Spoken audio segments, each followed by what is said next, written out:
అందరికీ ప్రైజ్ దిలాడండి.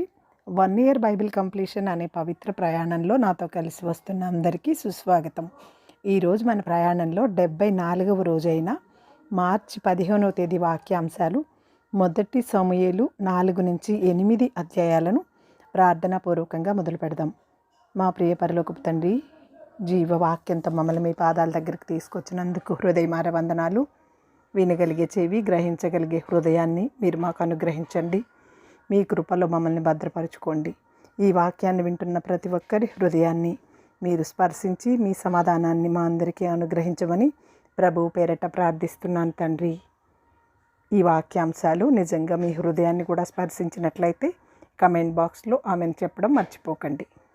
మొదటి సమూయేలు గ్రంథము 4వ అధ్యాయము. ఇజ్రాయేలీలు ఫిలిష్తీయులతో యుద్ధము చేయుటకై బయలుదేరి ఎబెజనేరులో దిగగా ఫిలిష్తీయులు ఆఫెకులో దిగిరి. ఫిలిష్తీయులు ఇజ్రాయేలీల మీద తమ్మును యుద్ధ పంక్తులుగా తీర్చుకొనగా వారు యుద్ధములో కలిసినప్పుడు ఇజ్రాయేలీలు ఫిలిష్తీయులు ఎదుట ఓడిపోయి యుద్ధ భూమిలోనే ఎక్కువ తక్కువ 4,000 మంది హతులైరి. కాబట్టి జనులు పాళెములోనికి తిరిగి రాగా ఇజ్రాయేలీల పెద్దలు, యెహోవా నేడు మనలను ఫిలిష్తీయుల ముందర ఎందుకు ఓడించెను? షిలోహులోనున్న యెహోవా నిబంధన మందసమును మనము తీసుకొని మన మధ్య నుంచుకొందుము రండి. అది మన మధ్య నుండిన ఎడల అది మన శత్రువుల చేతుల్లో నుండి మనలను రక్షించుననిరి. కాబట్టి జనులు షిలోహునకు కొందరిని అక్కడికి పంపి అక్కడి నుండి కెరూబుల మధ్య ఆసీనుడయుండు సైన్యములకు అధిపతియగు యెహోవా నిబంధన మందసమును తెప్పించిరి.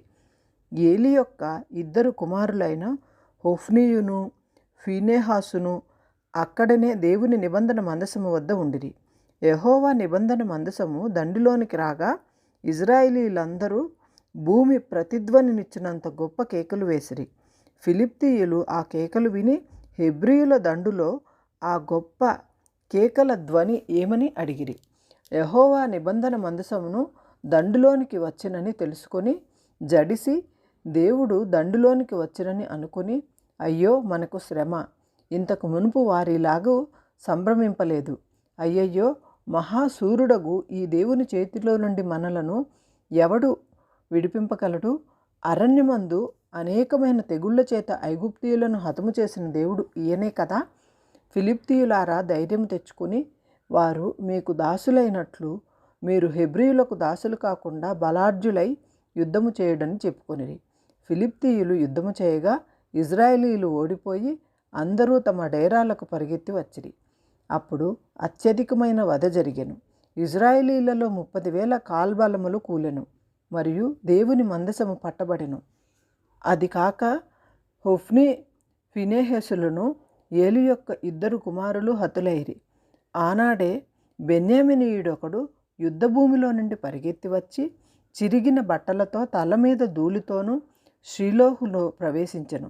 అతడు వచ్చినప్పుడు ఏలి మందసము విషయమై గుండె అవియుచు త్రోవ పక్కకు పీఠము మీద కూర్చుండి ఎదురుచూచుచుండెను. ఆ మనుషుడు పట్టణంలోనికి వర్తమానము తేగా పట్టణస్థులందరూ కేకలు వేసిరి. ఏలి ఆ కేకలు విని ఈ గల్లత్తు ఏమని అడుగగా ఆ మనుషుడు త్వరగా వచ్చి ఏలీతో సంగతి తెలియచెప్పెను. ఏలి 98 ఏండ్ల వాడై ఉండెను. అతనికి దృష్టి మందగిలినంతన అతని కండ్లు కానరాకుండెను. ఆ మనుషుడు, యుద్ధములో నుండి వచ్చిన వాడను నేనే, నేడు యుద్ధములో నుండి పరిగెత్తి వచ్చితినని ఏలీతో అనగా అతడు, నాయనా, అక్కడ ఏమి జరిగినని అడిగెను. అందుకు అతడు, ఇజ్రాయేలీయులు ఫిలిష్తీయుల ముందర నిలవలేక పారిపోయిరి. జనులలో అనేకులు హతులైరి. హొఫ్నీ ఫీనెహాసు అను నీ 2 కుమారులు మృతులైరి మరియు దేవుని మందసము పట్టబడెను అని చెప్పెను. దేవుని మందసము అను మాట అతడు పలకగానే ఏలి ద్వారము దగ్గరనున్న పీఠము మీద నుండి వెనుకకు పడి మెడ విరిగి చనిపోయెను. ఏలయనగా అతడు వృద్ధుడై బహు స్థూలదేహి అయి ఉండెను. అతడు 40 సంవత్సరములు ఇజ్రాయేలీలకు న్యాయము తీర్చెను. ఏలి కోడలగు ఫీనెహాసు భార్యకు అప్పటికి గర్భము కలిగి కనుప్రొద్దులై ఉండగా దేవుని యొక్క మందసము పట్టబడిననియు తన మామయు తన పెనిమిటియు చనిపోయిరనియు ఆమె విని నొప్పులు తగిలి మోకాళ్ల మీదకి కృంగి ప్రసవమాయెను. ఆమె మృతి నొందుచుండగా దగ్గర నిలిచి ఉన్న స్త్రీలు ఆమెతో, భయపడవద్దు, కుమారుని కంటివి గాని అని ఆమె ప్రత్యుత్తరమియ్యక, లక్ష్యపెట్టకయు నుండినదై దేవుని మందసము పట్టబడినదన్న సంగతి, తన మామయు పెనిమిటియు చనిపోయిన సంగతి తెలుసుకొని ప్రభావము ఇజ్రాయిలులో నుండి పోయెనని చెప్పి తన బిడ్డకు ఈకాబోదు అని పేరు పెట్టెను. దేవుని మందసము పట్టబడిపోయినందున ప్రభావము ఇజ్రాయిలీలో నుండి చెరపెట్టబడిపోయేనని ఆమె చెప్పెను. 1 సమూయేలు గ్రంథము 5వ అధ్యాయము. ఫిలిష్తీయులు దేవుని మందసమును పట్టుకొని ఎబెనెజరు నుండి అష్డోదునకు తీసుకొని వచ్చి దాగోను గుడిలో దాగోను ఎదుట దాని నుంచిరి. అయితే మరునాడు అష్డోదు వారు ప్రాతకాలమందు లేవగా, ఇదిగో దాగోను యెహోవా మందసము ఎదుట నేలను బోర్లా పడి ఉండెను. కనుక వారు దాగోనును లేవనెత్తి వాని స్థానమందు మరలా ఉంచిరి. ఆ మరునాడు వారు ఉదయముననే లేవగా, దాగోను యెహోవా మందసము ఎదుట నేలను బోర్లా పడి ఉండెను. దాగోను యొక్క తలయు 2 అరచేతులను తెగవేయబడి గడప దగ్గర పడి ఉండెను. వాని మొండెము మాత్రము వానికి మిగిలి ఉండెను. కాబట్టి దాగోను యాజకులేమి, దాగోను గుడికి వచ్చువారేమి నేటి వరకు ఎవరునూ అష్డోదులో దాగోను యొక్క గుడి గడపను త్రొక్కుటలేదు. యెహోవా హస్తము అష్డోదు వారి మీద భారముగా ఉండెను. అష్డోదు వారిని, దాని సరిహద్దులలోనున్న వారిని ఆయన గడ్డల రోగముతో మొత్తి వారిని హతము చేయగా, అష్డోదు వారు సంభవించిన దాన్ని చూచి, ఇజ్రాయిలీల దేవుని హస్తము మన మీదను మన దేవతయగు దాగోను మీదను బహుభారముగానున్నదే. ఆయన మందసము మన మధ్య నుండుటయే దీనికి కారణము గదా. ఇది ఇక మన మధ్య ఉండకూడదని చెప్పుకొని ఫిలిష్తీయుల సర్దారులందరినీ పిలువనంపించి, ఇజ్రాయిలీల దేవుని మందసము మనము ఏమి చేయదమని అడిగిరి. అందుకు వారు, ఇజ్రాయిలీల దేవుని మందసము ఇక్కడ నుండి గాతు పట్టణమునకు పంపుడని చెప్పగా, జనులు ఇజ్రాయిలీల దేవుని మందసమును అక్కడ నుండి గాతునకు మోసుకొని పోయిరి. అయితే వారు అష్డోదు నుండి గాతునకు దానిని మోసుకొని పోయిన తరువాత యెహోవా హస్తము ఆ పట్టణపు పెద్దలను పిల్లలను రహస్య స్థానములలో గడ్డలు లేపి వారిని మొత్తి గొప్ప నాశనము చేసెను. వారు దేవుని మందసమును ఎక్రోనునకు పంపివేయగా, దేవుని మందసము ఎక్రోనులోనికి వచ్చినప్పుడు ఎక్రోనీయులు కేకలు వేసి, మనలను మన జనులను చంపివేయవలనని వీరు ఇజ్రాయిలీల దేవుని మందసమును మన వద్దకు తీసుకొని వచ్చిరనిరి. కాగా జనులు ఫిలిష్తీయుల సర్దారులను అందరినీ పిలువనంపించి, ఇజ్రాయిలీల దేవుని మందసము మనలను మన జనులను చంపకుండునట్లు స్వాస్థ్యమునకు దానిని పంపించుడనిరి. దేవుని హస్తము అక్కడ బహుభారముగా ఉండెను కనుక మరణ భయము ఆ పట్టణస్థులందరినీ పట్టి ఉండెను. చావక మిగిలి ఉన్నవారు గడ్డల రోగము చేత మొత్తబడిరి. ఆ పట్టణస్థుల కేకలు ఆకాశము వరకు వినపడెను. 1 సమూయేలు గ్రంథము 6వ అధ్యాయము. యెహోవా మందసము 7 నెలలు ఫిలిష్తీయుల దేశమందుండిన తరువాత ఫిలిష్తీయుల యాజకులను శకునము చూచువారిని పిలువనంపించి, యెహోవా మందసమును ఏమి చేయుదుము, ఏమి చేసి స్వస్థలమునకు దానిని పంపుదుమో తెలియజెప్పమనగా, వారు ఇజ్రాయిలీల దేవుని మందసమును పంపివేయనుద్దేశించిన ఎడల ఊరకయే పంపక, ఏ విధము చేతనైనను ఆయనకు అపరాధార్థమైన అర్పణమును చెల్లించి పంపవలెను. అప్పుడు మీరు స్వస్థత నొంది ఆయన హస్తము మీ మీద నుండి ఎందుకు తీయబడక ఉండెనో మీరు తెలుసుకుందురనిరి. ఫిలిష్తీయులు, మనము ఆయనకు చెల్లింపవలసిన అపరాధార్థమైన అర్పణమేదని వారిని అడగగా, వారు, మీ అందరి మీదను మీ సర్దారులందరి మీదను ఉన్న తెగులు ఒకటే కనుక ఫిలిష్తీయుల సర్దారుల లెక్క చొప్పున 5 బంగారపు గడ్డల రూపములను 5 బంగారపు పందికొక్కులను చెల్లింపవలెను. కాబట్టి మీకు కలిగిన గడ్డలుగాను భూమిని పాడుచేయి పందికొక్కులుగాను నిరూపింపబడిన గడ్డలను చుంచులను చేసి పంపించి ఇజ్రాయిలీల దేవునికి మహిమను చెల్లింపవలెను. అప్పుడు మీ మీదను మీ దేవతల మీదను మీ భూమి మీదను భారముగానున్న తన హస్తమును ఆయన తీసివేయును కాబోలు. ఐగుప్తీయులను ఫరోయును తన హృదయములను కఠినపరుచుకొనినట్లు మీ హృదయములను మీరెందుకు కఠినపరుచుకొందురు? ఆయన వారిలో అద్భుత కార్యములను చేయగా వారు ఈ జనులను పోనిచ్చిరి. ఇజ్రాయేలీలు వెళ్ళిపోయారు కదా, కాబట్టి మీరు కొత్త బండి ఒకటి చేయించి కాడిమోయని పాడి ఆవులను రెంటిని తోలి తెచ్చి బండికి కట్టి వాటి దూడలను వాటి దగ్గర నుండి ఇంటికి తోలి యెహోవా మందసమును ఆ బండి మీద ఎత్తి అపరాధార్థముగా ఆయనకు మీరు అర్పింపవలసిన బంగారపు వస్తువులను ఒక పక్కనే చిన్న పెట్టెలో ఉంచి అది మార్గమున పోవునట్లును విడిచిపెట్టిడి.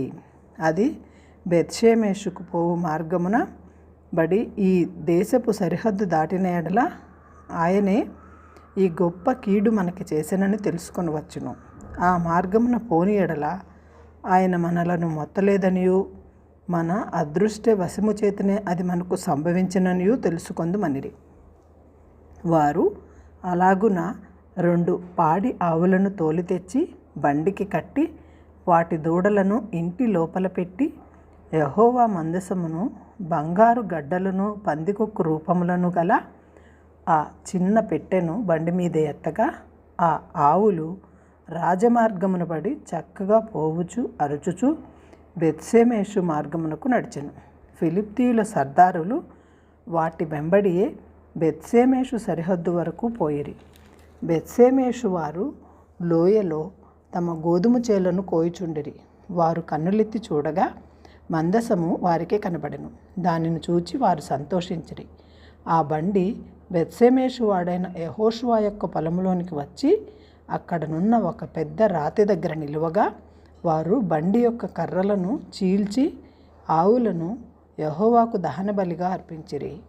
లేవీయులు యెహోవా మందసమును బంగారపు వస్తువులు గల ఆ చిన్న పెట్టెను దించి ఆ పెద్ద రాతి మీద ఉంచగా ఆ దినమున బెత్షెమెషు వారు యెహోవాకు దహన బలులను అర్పించి బలులను వధించిరి. ఫిలిష్తీయుల సర్దారులు 5 అంతవరకు చూచి నాడే ఎక్రోనునకు తిరిగి వెళ్ళిరి. అపరాధార్థమైన అర్పణముగా ఫిలిష్తీయులు చెల్లించిన బంగారపు గడ్డలు ఏవనగా అష్డోదు వారి నిమిత్తము 1, గాజా వారి నిమిత్తము 1, అష్కెలోను వారి నిమిత్తము 1, గాతు వారి నిమిత్తము 1, ఎక్రోను వారి నిమిత్తము 1. ప్రాకారములుగా పట్టణములు గల వారేమి పొలములోని గ్రామముల వారేమి ఫిలిష్తీయుల 5 సర్దారుల పట్టణములన్నింటి లెక్క చొప్పున బంగారపు పందికొక్కులను అర్పించిరి. వారు యెహోవా మందసమును దింపిన పెద్ద రాయి దానికి సాక్ష్యము. నేటి వరకు ఆ రాయి బెత్షెమెషు వాడైన యెహోషువ యొక్క పొలములో నున్నది. బెత్షెమెషు వారు యెహోవా మందసమును తెరిచి చూడగా దేవుడు వారిని హతము చేసి ఆ జనులలో 70,070 మందిని మొత్తెను. యెహోవా గొప్ప దెబ్బతో అనేకులను మొత్తగా జనులు దుఃఖాక్రాంతులైరి. అప్పుడు బెత్షెమెషు వారు పరిశుద్ధ దేవుడైన యెహోవా సన్నిధిని ఎవరు నిలవగలరు? మన వద్ద నుండి ఆయన ఎవరి వద్దకు పోవలెనని చెప్పి కిర్యత్యారీము కాపురస్తులకు దూతలను పంపి ఫిలిష్తీయులు యెహోవా మందసమును మరలా తీసుకుని వచ్చిరి. వారు వచ్చి మీ దాపునకు దానిని తీసుకుని పోవలెనని వర్తమానం పంపిరి. 1 సమూయేలు గ్రంథము 7వ అధ్యాయము.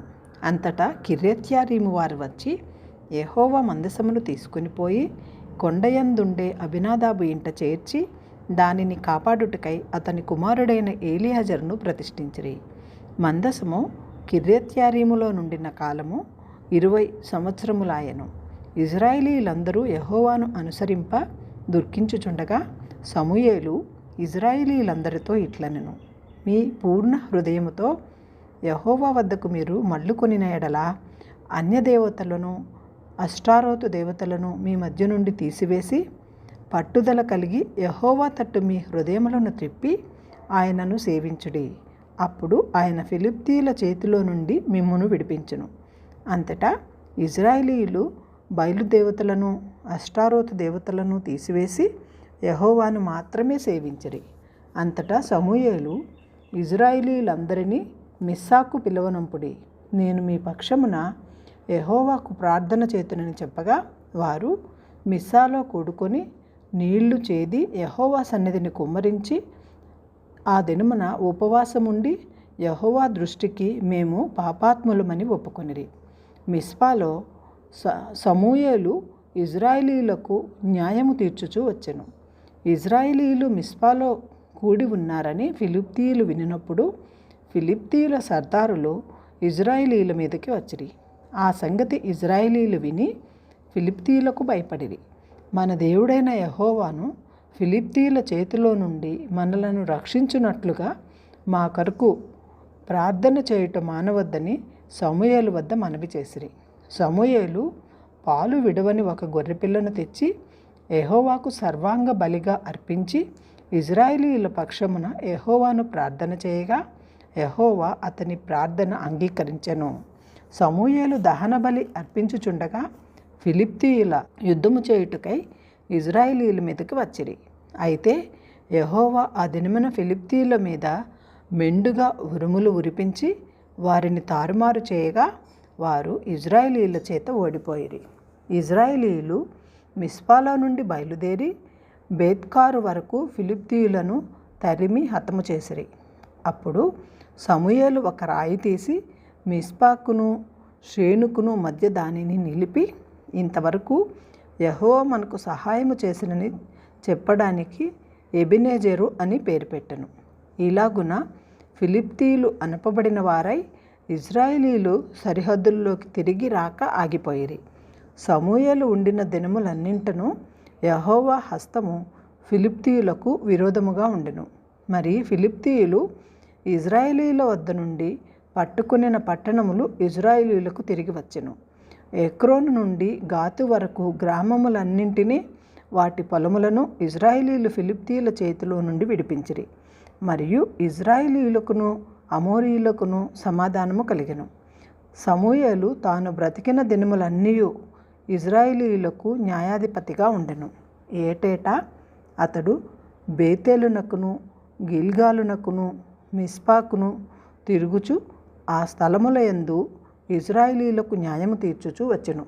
మరియు అతని ఇల్లు రామాలో నుండినందున అచ్చటికి తిరిగి వచ్చి అచ్చట కూడాను న్యాయము తీర్చుచుండెను. మరియు అతడు అక్కడ యెహోవాకు ఒక బలిపీఠము కట్టెను. మొదటి సాముయేలు గ్రంథము 8వ అధ్యాయము. సాముయేలు వృద్ధుడైనప్పుడు తన కుమారులు ఇజ్రాయేలీయుల మీద న్యాయాధిపతులుగా నియమించెను. అతని జ్యేష్ఠ కుమారుని పేరు యావేలు, రెండవ వాని పేరు అబియా. వీరు బెయేర్షెబాలో న్యాయాధిపతులుగా ఉండిరి. అతని కుమారులు అతని ప్రవర్తనను అనుసరింపక ధనాపేక్షకులై లంచములు పుచ్చుకొని న్యాయమును త్రిప్పివేయగా ఇజ్రాయేలీల పెద్దలందరూ కూడి రామాలో సమూయేలునొద్దకు వచ్చి చిత్తగించుము, నీవు వృద్ధుడవు, నీ కుమారులు నీ ప్రవర్తన వంటి ప్రవర్తన కలవారు కారు గనుక సకల జనుల మర్యాద చొప్పున మాకు ఒక రాజును నియమింపుము, అతడు మాకు న్యాయము తీర్చునని అతనితో అనెను. మాకు న్యాయము తీర్చుటకై రాజును నియమింపుమని వారు అనిన మాట సమూయేలు దృష్టికి ప్రతికూలముగా ఉండెను కనుక సమూయేలు యెహోవాకు ప్రార్థన చేసెను. అందుకు యెహోవా సమూయేలునకు సెలవిచ్చినదేమనగా, జనులు నీతో చెప్పిన మాటలన్నిటి ప్రకారము జరిగింపుము. వారు నిన్ను విసర్జింపలేదు గాని తమ్మును ఏలకుండా నన్నే విసర్జించి ఉన్నారు. వారు నన్ను విసర్జించి ఇతర దేవతలను పూజించి నేను ఐగుప్తులో నుండి వారిని రప్పించిన నాటి నుండి నేటి వరకు తాము చేయుచూ వచ్చిన కార్యములన్నింటి ప్రకారము వారు నీ ఎడలను జరిగించుచున్నారు. వారు చెప్పిన మాటలను అంగీకరింపుము. అయితే వారిని ఏలబోవు రాజు ఎట్టివాడగునో నీవే సాక్షివై వారికి దృఢముగా తెలియజేయము. సమూయేలు తనను రాజును అడిగిన జనులను యెహోవా మాటలన్నీ వినిపించి ఇలాగును చెప్పెను. మిమ్మును ఏలబోవు రాజు ఎట్టివాడగునగా అతడు మీ కుమారులను పట్టుకొని తన రథములను తోలుటకును తన గుర్రములను కాపాడుటకును వారిని ఉంచుకొనును. కొందరు అతని రథముల ముందర పరుగెత్తుదురు, మరియు అతడు వారిని తన సైన్యములలో సహస్రాధిపతులను గాను పంచదశాధిపతులను గాను నియమించును. తన భూములను దున్నుటకును వాటి పంటను కోయుటకును తన యుద్ధాయుధములను తన రథముల సామానులను చేయుటకును వారిని ఏర్పరచుకొనును. మీ కుమార్తెలను భక్ష్యకారిణులుగాను బోనకత్తెలుగాను రొట్టెలు కాల్చువారిగాను పెట్టుకొనును. మీ పొలములలోను మీ ద్రాక్ష తోటలలోను ఒలీవ తోటలలోను శ్రేష్టమైన వాటిని తీసుకొని తన సేవకులకిచ్చును. మీ ధాన్యములోను ద్రాక్ష పండ్లలోను 10వ భాగము తీసి తన పరివార జనములకును సేవకులకును ఇచ్చును. మీ దాసులను, మీ పనికత్తెలను, మీ పశువులలోను గార్ధబములలోను శ్రేష్టమైన వాటిని పట్టుకొని తన పని కొరకు ఉంచుకొనును. మీ మందలలో 10వ భాగం పట్టుకొనును. మీ మట్టుకు మీరు అతనికి దాసులవుదురు. ఆ దినమున మీరు కోరుకొనిన రాజును బట్టి మీరు మొరపెట్టినను యెహోవా మీ మొర వినకపోవును అనెను. అయినను జనులు సమూయేలు యొక్క మాటలు చెవినబెట్టనొల్లక, అలాగున కాదు, జనములు చేయు రీతిగా మేమును చేయునట్లు మాకు రాజు కావలెను. మా రాజు మాకు న్యాయం తీర్చును, మా ముందర పోవుచు అతడే మా యుద్ధములను జరిగించుననిది. సమూయేలు జనుల యొక్క మాటలన్నిటినీ విని యెహోవా సన్నిధిన వాటిని వివరించెను. కనుక యెహోవా, నీవు వారి మాటలు విని వారికి ఒక రాజును నియమించుమని సమూయేలునకు సెలవీయగా, సమూయేలు మీరందరూ మీ మీ గ్రామములకు పొండని ఇజ్రాయేలీలకు సెలవిచ్చెను.